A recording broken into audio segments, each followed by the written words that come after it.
Hello students, हम लोग आज स्टार्ट करेंगे फंडामेंटल पीरियड कैसे निकालते हैं। ठीक है, हाउ टू कैलकुलेट। तो लास्ट लेक्चर में मैंने पीरियोडिक फंक्शन और फंडामेंटल पीरियड कैसे निकालना है उसको मैंने आपको बताया था। ठीक है, तो हम लोग स्टार्ट करते हैं। ठीक है, तो इसमें पहला क्वेश्चन देखो, पहला क्वेश्चन क्या है, साइन एक्स। तो साइन एक्स का जो फंडामेंटल पीरियड है वो हम लोग को डायरेक्टली पता है। हम लोग ने टेबल बनाया था। ठीक है, टेबल में साइन एक्स, कॉस एक्स, फिर सेक एक्स, कोस एक्स का जो फंडामेंटल पीरियड होता है 2 पाई होता है। ठीक है, वो हम लोग ने पढ़ा था। ठीक है, तो साइन एक्स का देखो, साइन एक्स का फंडामेंटल पीरियड क्या है 2 पाई। मैंने डायरेक्ट 2 पाई लिख दिया। ठीक है, अब इसमें क्वेश्चन नंबर 2 में देखो, साइन ऑफ 3x+7। तो ये क्या है, ये साइन ऑफ 3x+7 ये एक लीनियर, ठीक है, लीनियर और पीरियोडिक टाइप का फंक्शन है। ठीक है, लीनियर। तो लीनियर में क्या था, f(ax+b). ठीक है, तो हमारा जो ये पार्ट है ना, ये मेरा a है। ठीक है, ये मेरा a है और ये मेरा b है।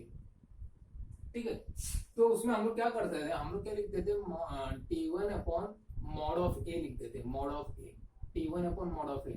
तो फिर साइन का, तो साइन का पीरियोडिक फंक्शन क्या 2 पाई है। ठीक है, तो मैंने यहाँ पे न्यूमरेटर में 2 पाई लिख दिया। ठीक है, न्यूमरेटर में 2 पाई लिख दिया। और a का वैल्यू क्या है 3 है, मतलब mod ऑफ 3।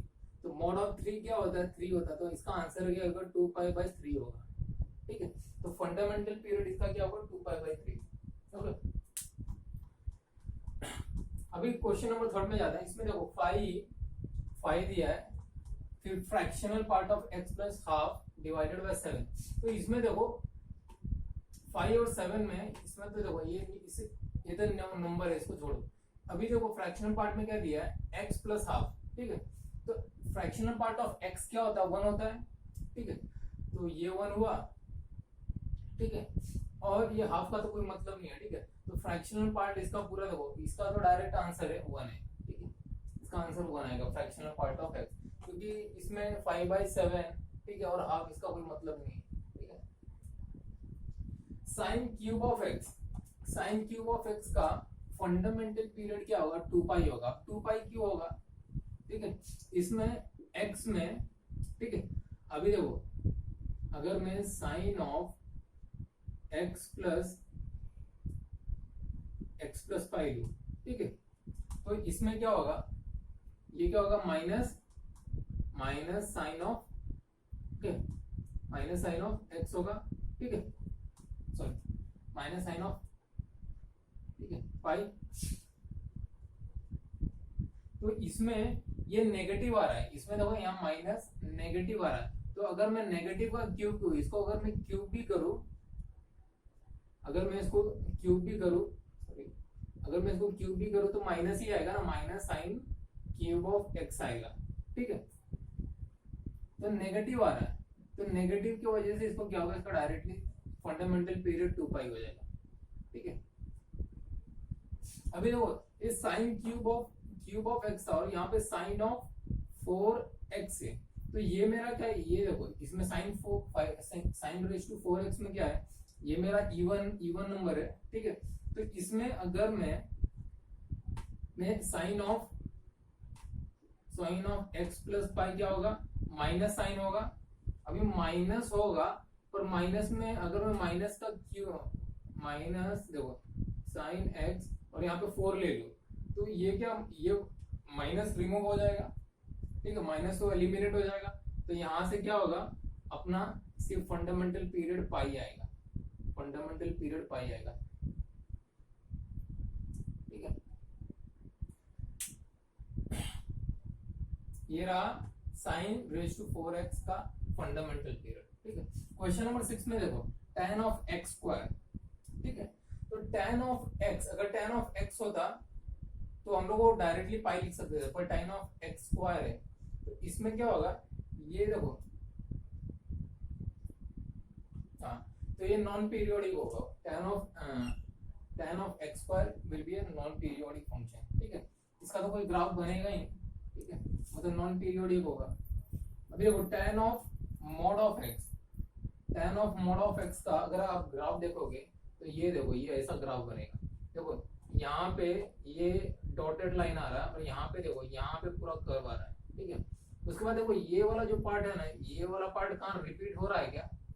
कहाँ रिपीट ही नहीं हो रहा है, ठीक है। तो रिपीट नहीं हो रहा तो क्या होगा? It is non periodic. तो tan of mod of x क्या हो जाएगा? एक नॉन पीरियोडिक फंक्शन हो जाएगा, ठीक है। अब यहाँ पे देखो क्वेश्चन नंबर 8 में देखो मॉड ऑफ tan x, ठीक है। यहाँ देखो tan ऑफ मॉड x था, यहाँ मॉड ऑफ tan x है। तो इसका देखो, इसका ग्राफ क्या होगा? इसका ग्राफ देखोगे तो यहाँ पे देखो मॉड ऑफ tan x का ग्राफ ऐसा होगा, ठीक है। और यहाँ पे देखो इसका ऐसा होगा। तो ये क्या, ये रिपीट हो रहा है, ये इंटरवल बार बार रिपीट हो रहा है। तो इसकी वजह से क्या होगा? इसका पीरियड क्या हो जाएगा? पाई हो जाएगा। इसका पीरियड पाई हो जाएगा, ठीक है। अब यहाँ पे देखो question number 9 log of mod of x। Log of mod of x क्या होगा? ठीक है, log of mod of x, इसका पीरियड आएगा पाई, इसका पीरियड आएगा पाई, ठीक है। क्वेश्चन नंबर 10 में देखो, क्वेश्चन नंबर 10 में क्या है? Sine square x plus cos square x, ठीक है। तो यहाँ पे तो साइन स्क्वायर एक्स का पीरियड क्या आएगा? पाई, फंडामेंटल पीरियड, ठीक है। इसका पाई आएगा, ठीक है। तो पाई प्लस पाई, और यहाँ unfortunately sine square plus cos square क्या होता है? 1 होता है, अपना 1 होता है, ठीक है। Sine square plus cos square 1 है। अब ये क्या है? फंक्शन तो मेरा पीरियड है, function is periodic but fundamental period is not defined. इसमें आप फंडामेंटल पीरियड निकाल ही नहीं सकते क्योंकि फंक्शन पीरियोडिक है बट फंडामेंटल पीरियड डिफाइन ही नहीं है, ठीक है। तो फंडामेंटल पीरियड डिफाइन है नहीं है तो डज नॉट एग्जिस्ट, ठीक है। तो फंक्शन डज नॉट एग्जिस्ट ना आएगा, ठीक है, ओके। अभी क्वेश्चन नंबर 11 में जाओ। क्वेश्चन नंबर 11 में देखो मेरा साइन, देखो साइन मेरा पीरियोडिक e⁻x नॉन पीरियोडिक है। तो पीरियोडिक है, ठीक है। बाहर का मेरा फंक्शन पीरियोडिक है पर अंदर का नॉन पीरियोडिक है। तो अंदर का अगर मेरा नॉन पीरियोडिक है तो फंक्शन मेरा नॉन पीरियोडिक हो जाएगा, ठीक है। अब यहाँ पे उल्टा है, यहाँ पे देखो क्वेश्चन नंबर 12 में देखो मेरा ये क्या है? इन नॉन पीरियोडिक है, ठीक है। बट मेरा जो फंक्शन के अंदर के पार्ट को, फंक्शन के अंदर जो cos x है ये मेरा पीरियोडिक, और इसका क्या है? cos x का फंडामेंटल पीरियड क्या है? 2 पाई है, तो मैंने 2 पाई लिखी, ठीक है। तो इसमें क्या होना चाहिए मालूम? अंदर का जो फंक्शन है वो डिफाइन होना चाहिए, ठीक है, और उसका फंडामेंटल पीरियड अपने को पता होना चाहिए। तो उससे हम लोग फंडामेंटल पीरियड बता सकते हैं, ठीक है। क्वेश्चन नंबर 13 में देखो mod of sine x plus mod of cos x, ठीक है। तो मॉड ऑफ साइन एक्स, तो यहाँ पे देखो साइन एक्स का फंडामेंटल पीरियड 2 पाई है, ठीक है। इसका 2 पाई है, ठीक है। अगर मैं मॉड ऑफ 2 पाई लूं, ठीक है, तो इसका क्या होगा? π/2 आएगा फंडामेंटल पीरियड, ठीक है। अब यहाँ पे देखो cos of sine x, cos of sine x में क्या होता है? मेरा साइन एक्स का फंडामेंटल पीरियड 2 पाई है, तो cos ऑफ 2 पाई, ठीक है, cos ऑफ 2 पाई, तो ये क्या होगा? इट विल बी ए पाई, इससे मुझे पाई मिलेगा, ठीक है। साइन ऑफ cos एक्स, ठीक है, साइन ऑफ cos एक्स, तो इसमें देखो इसका फंडामेंटल पीरियड क्या आएगा? 2 पाई आएगा, ठीक है। अभी इसमें देखो ये जो है ना, ये वाला cos ऑफ साइन एक्स, इसमें x की जगह x प्लस पाई पुट करके देखो, तो ये क्या होगा? इसके वजह से cos ऑफ क्या होगा? माइनस साइन एक्स हो जाएगा, ठीक है। पर cos of minus sine x क्या होगा? देखो cos ऑफ माइनस थीटा, तो माइनस को, तो उससे क्या होता है? मेरा cos माइनस हट जाएगा, क्या आएगा? cos ऑफ क्या हो जाएगा? साइन एक्स ही हो जाएगा। तो उसकी वजह से ये मेरा आएगा पाई, ठीक है। अब यहाँ पे देखो question number 16 mod of sine x minus cos x. Mod of sine x minus cos x, देखो इसको मैं ऐसा भी लिख सकता हूँ, mod of √2 sine of x minus pi by two. ठीक है, तो इसका मॉड लेने पे मुझे इसका फंडामेंटल पीरियड क्या आएगा, पाई। फंडामेंटल पीरियड मुझे पाई मिलेगा। ठीक है, अब इसमें देखो x के जगह मैं x minus pi by to लूँ तो ये क्या होगा, ये x के जगह x minus pi by to लेने पे यहाँ पे इसका फंडामेंटल पीरियड पाई आ जाएगा। ठीक है, क्वेश्चन नंबर 17 में देखो mod of sign x, mod of sign x minus mod of cos x। ठीक है, तो ये देखो इसका मॉड 2 पाई, इसका मॉड 2 पाई। ठीक है, तो इसका फंडामेंटल पीरियड 2 पाई आएगा। ठीक है, तो इसके वजह से इसका फंडामेंटल पीरियड पाई आ जाएगा। ठीक है, अब यहाँ पे देखो क्वेश्चन नंबर 18 में 5 mod of sign 3x plus 7 mod of sign x। अभी देखो ये मेरा क्या है, ये मेरा a, ये भी मेरा a, तो क्या आएगा, ये पाई मतलब pi by 3 plus pi by 3 आएगा। ठीक है, pi by 3 plus pi by 3 आएगा। ठीक है, तो अगर मैं इसका, ठीक है, इसका अगर एलसीएम लूं तो मुझे पाई बाई 3 मिलेगा, तो पाई बाई 3 इसका फंडामेंटल पीरियड होता है। ठीक है, क्वेश्चन नंबर 19 में देखो fractional part of x, fractional part of x का फंडामेंटल पीरियड 1 होता है। ठीक है, 1 और tan x का फंडामेंटल पीरियड पाई होता है, तो 1 प्लस पाई। ठीक है, 1 प्लस पाई क्या मतलब इसका कोई मतलब ही नहीं है। ठीक है, 1 प्लस पाई, तो इसका कोई एलसीएम, इसका एलसीएम कुछ निकाल सकते हो क्या, नहीं, तो नॉन पीरियोडिक हो जाएगा, it is a non periodic. ठीक है, तो नॉन पीरियोडिक है तो फंडामेंटल पीरियड आएगा ही नहीं। अभी यहाँ पे देखो क्वेश्चन नंबर 19 20 में देखो sec square x minus tan square x, sec square x minus tan square x क्या होता है, 1 होता है। ठीक है, sec square x minus tan square x 1 होता है, बट इसका एक कंडीशन होता है। ठीक है, 1 ऐसे ही नहीं होगा, इसके पीछे एक कंडीशन है। ठीक है, अभी यहाँ पे देखो ये मैंने बताया था, ये क्वेश्चन नंबर 10 में sin square x plus cos square x 1 होता है। ठीक है, ये तो डायरेक्ट आता है, sin square x plus cos square x direct आता है, पर इसमें देखो sec square x minus tan square x में यहाँ 1 आएगा, बट कंडीशन है। अभी यहाँ पे देखो इसमें अगर आप देखोगे sec स्क्वायर x माइनस, ये मेरा पाई बाई 2 है। ठीक है, यहाँ पे ओपन है और यहाँ 3 पाई बाई 2 है, तो इन दोनों का अगर मैं डिफरेंस लूँ, इन दोनों का अगर आप डिफरेंस लोगे तो डिफरेंस देखो 3 pi by 2 minus pi by 2, तो क्या होगा 2 पाई बाई 2, इसका क्या होगा 2 कैंसिल, पाई आएगा, तो आंसर इसका पाई आएगा, फंडामेंटल पीरियड इसका पाई होगा। ठीक है, तो fundamental period it will be a pi. Question number 20 का अभी यहाँ पे देखो 21, अभी x देखो, x क्या मेरा नॉन पीरियोडिक है, x मेरा नॉन पीरियोडिक है, sin x का क्या है 2 पाई है। ठीक है, तो एक अगर एक मेरा नॉन पीरियोडिक होगा तो टोटल मेरा पूरा क्या होगा, नॉन पीरियोडिक होगा। ठीक है, अब ये क्वेश्चन देखो 22, इसमें क्या दिया है, fractional part of x upon pi.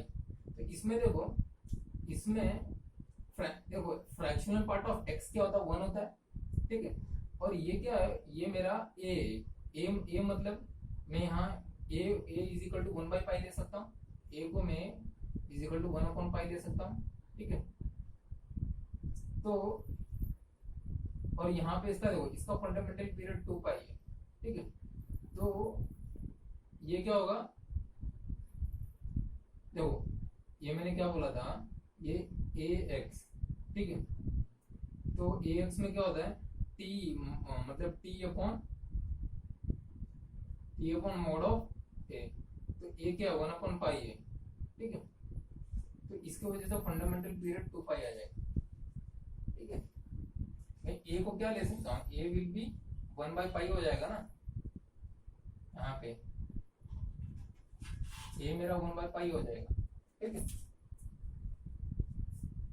Question number 23 में देखो, 23 में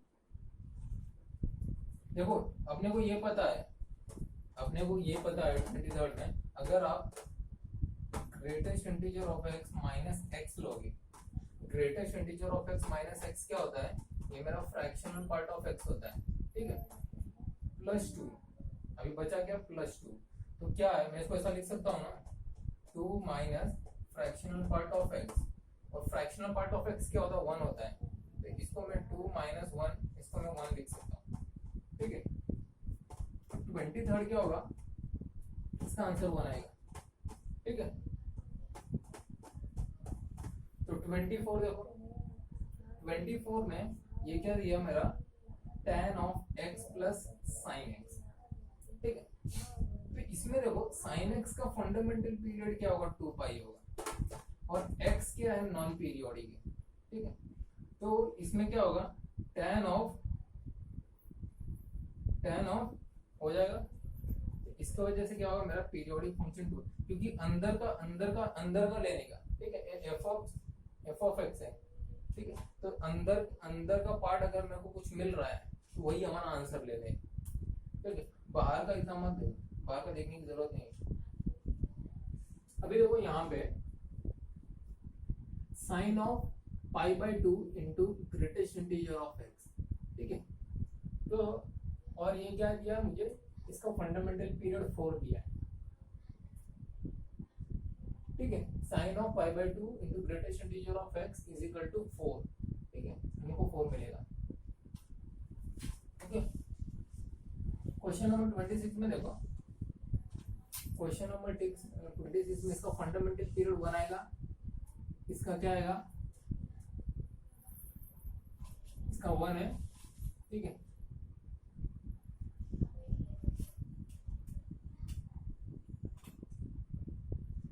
इसका 4 आएगा और इसका 2 आएगा, ठीक है। एक मिनट, तो इसका फंडामेंटल पीरियड अगर 1 आ रहा है फ्रैक्शनल पार्ट ऑफ एक्स का, ठीक है,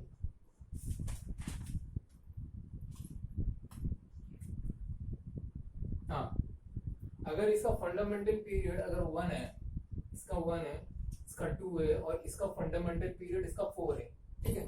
तो इन तीनों का अगर मैं एलसीएम लूं, ठीक है, इसका 1 है, इसका 2 है और इसका 4 है, अगर एलसीएम लूंगा तो इसका फंडामेंटल पीरियड 4 आएगा, ठीक है।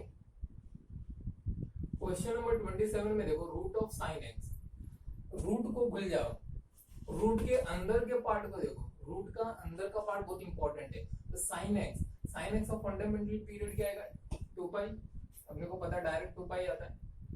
अब इसे साइन ऑफ रूट एक्स,